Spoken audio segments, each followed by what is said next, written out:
जय मां शारदे। आज हम कुंडली के 12वें भाव में ग्रह द्वारा जो फल प्राप्त होता है उसके फलादेश के बारे में बताएंगे। क्योंकि समस्त जंतुओं के शरीर धन, भाई, माता, संतान, शत्रु, स्त्री इत्यादि पदार्थ के शुभाशुभ फल का ज्ञान करना इसी से संभव होता है।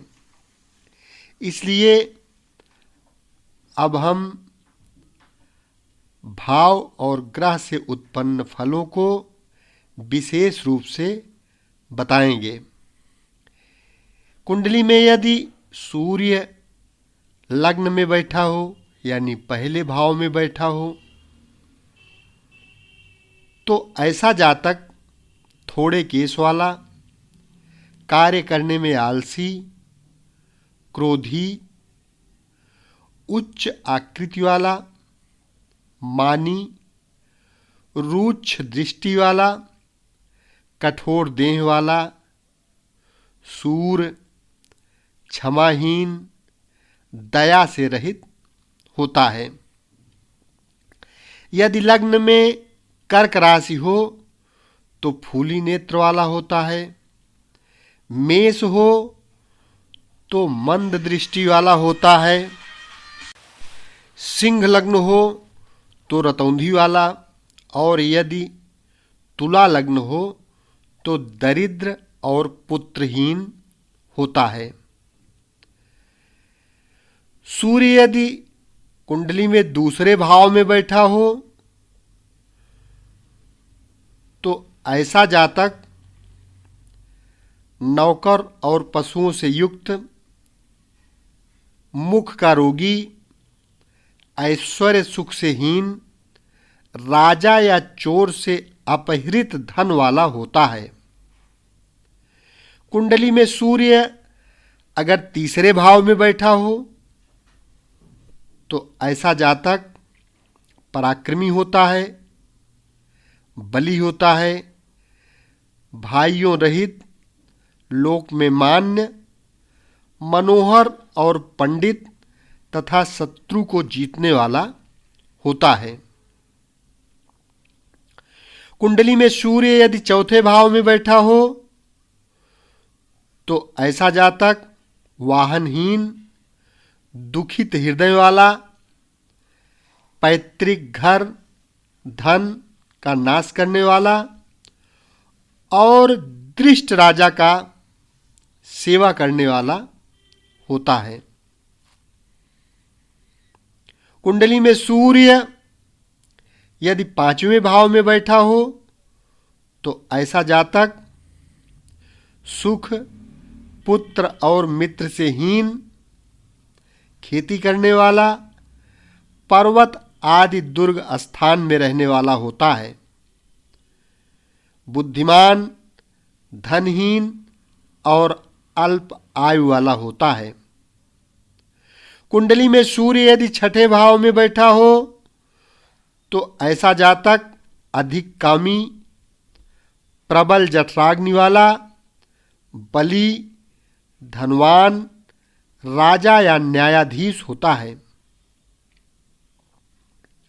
कुंडली में सूर्य अगर 7वें भाव में बैठा हो तो जातक कांतिहीन होता है, लोक में अनादृत होता है, रोगी होता है, बंधन भागी होता है, कुमार्गगामी और स्त्री से शत्रुता करने वाला होता है।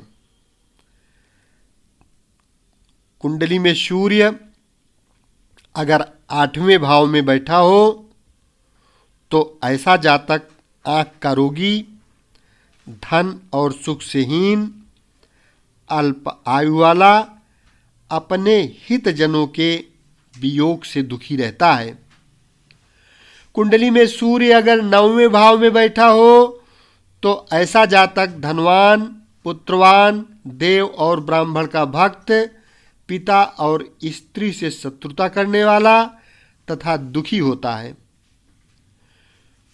कुंडली में सूर्य अगर 10वें भाव में बैठा हो तो ऐसा जातक बुद्धि, बल, वाहन और पुत्र से युक्त कार्य को संपन्न करने वाला अजेय और उत्तम पुरुष होता है।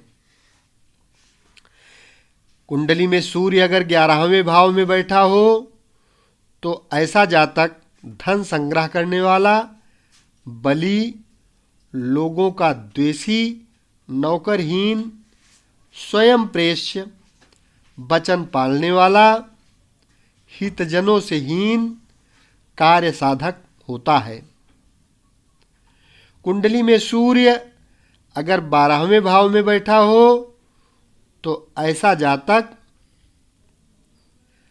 क्षीण देह वाला, काना, पतित, बंध्या स्त्री का पति, पिता का द्वेषी, बलहीन और नीच होता है। इस प्रकार से सूर्य ग्रह का 12 भाव में आप फलादेश समझ सकते हैं। इस फलादेश को एकदम निश्चित रूप से फलित कहने से पहले कुंडली के अन्य जो ढेर सारे तरीके हैं उनको भी इस पर लागू करना चाहिए।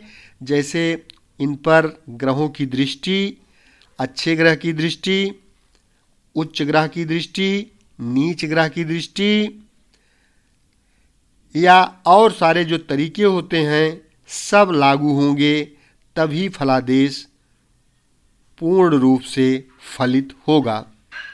यदि चैनल को अभी तक सब्सक्राइब न किए हो तो कृपया इस चैनल को सब्सक्राइब अवश्य कर लें, क्योंकि इस चैनल के माध्यम से आपको संपूर्ण ज्योतिष सीरियल वाइज सीखने को एकदम फ्री में मिलती रहेगी।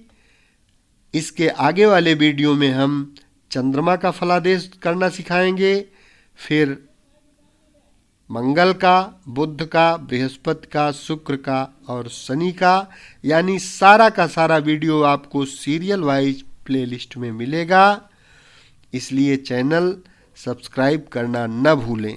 शेष अगले भाग में। धन्यवाद।